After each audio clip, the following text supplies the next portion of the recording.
Hi there, Stephanie with Steffy Jewels. In today's video, I'm going to show you a guide to using your Atlas 180 pasta machine clay settings. Now, on a pasta machine, whether it's Atlas 180 or 150, they have a settings of 0 through 9, where 9 will be your narrowest set and 0 will be your widest. And what I mean by narrow versus widest is the actual blade distance here. So right now I have it on the number 9, and there's a little knob here that will actually show you where you at. So I'm on number 9 right now, and this shows that my blades are pretty close to each other. So as I move my numbers, now I'm on 8, you can see very little that it's getting wider. So now I'm moving to 7, a little bit, you see a little more light come through.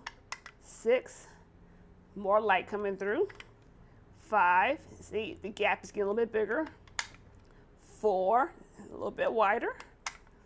3, 2, 1, and 0, which is your widest settings.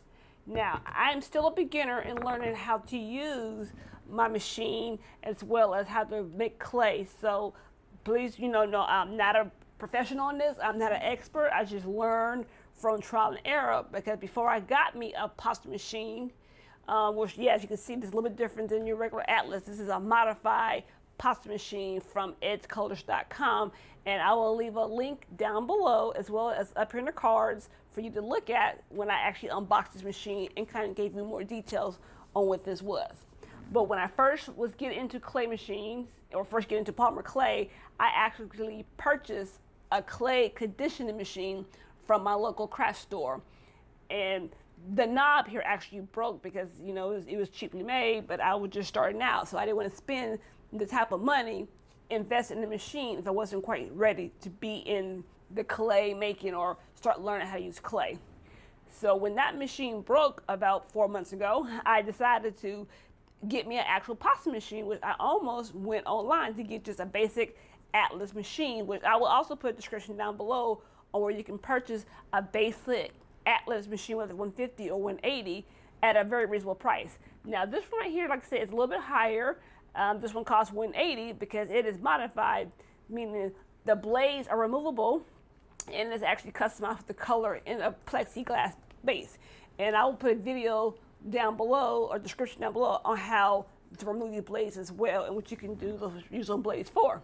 So on using the Atlas machine, number 9 will be your narrowest. So what that means is I'm going to take a piece of clay here, just a little small one. This is going to be a Scopy cobalt blue, I believe the color is, but just regular Scopy clay. I'm just going to warm it up a little bit because you want to kind of get a little warm so it can be pliable, and you want to make sure it's not a big chunk. You don't want to actually roll it into a ball and stick it like that. You want it kind of flat, so just kind of flatten it in your hands or squish it so it kind of looks like a little flat little disc. So right now I'm on 9, so that is the most narrowest you can get. So I'm just gonna roll it. Oh, and one thing too is, actually, I just got clay on here.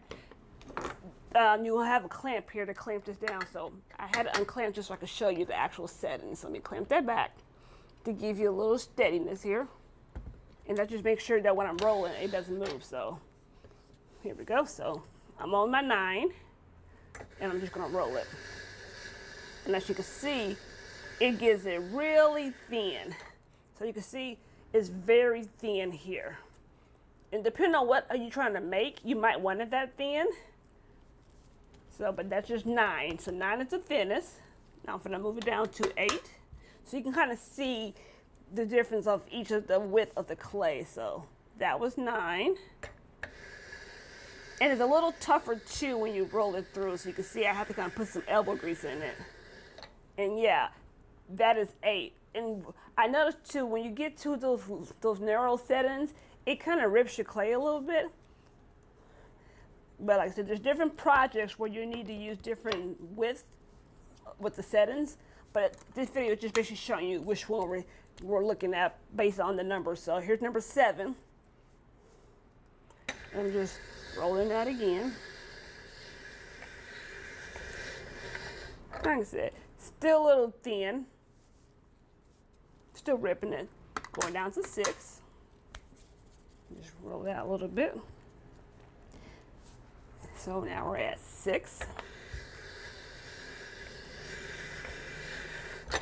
Okay, you can see it's not ripping as much, and as you can see, the clay is not getting as wide too. One thing I forgot to mention too is when you're doing the settings 9 will usually make it longer. So if you're trying to extend a piece of your clay for whatever project you're working with, usually with canes and stuff, to roll out, 9 will make it stretch, and then it'll start shrinking closer. So you will see that your clay is actually moving closer together. So that was a 6. Moving to 5.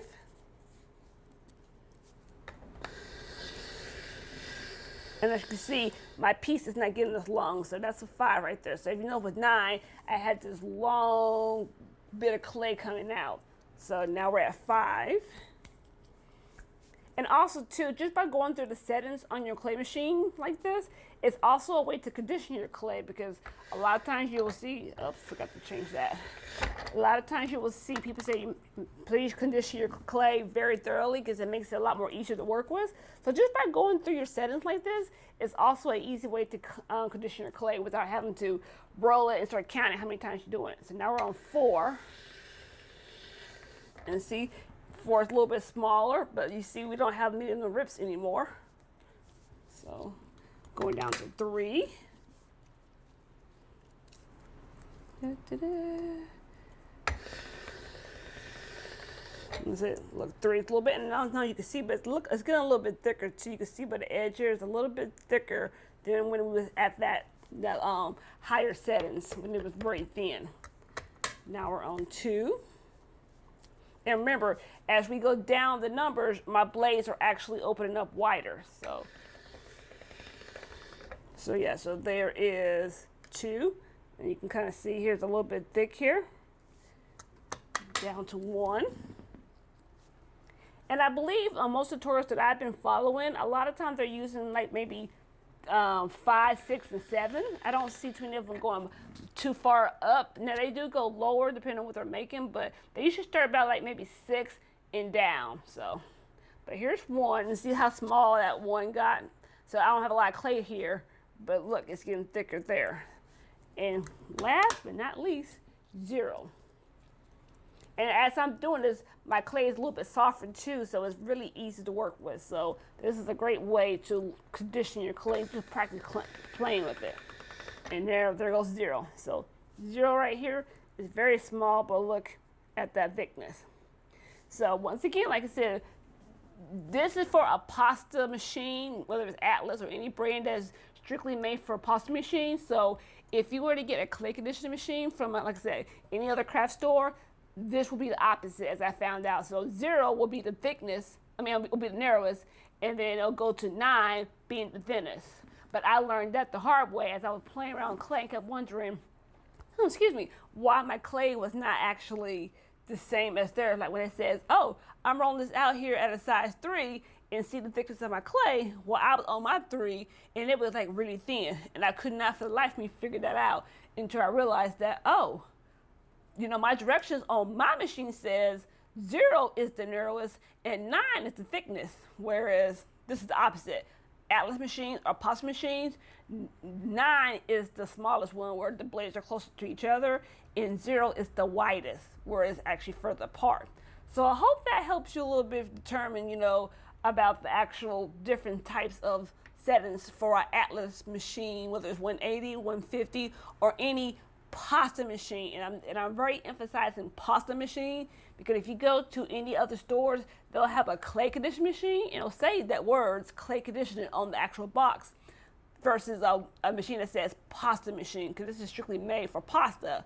But with edcolors.com, they modified this particular machine just for polymer clay artists or any clay artist, because you want to make sure you can take the blades off to clean it. Because as you can see, this stuff right here, when you roll it, it's going to cut on the bottom here.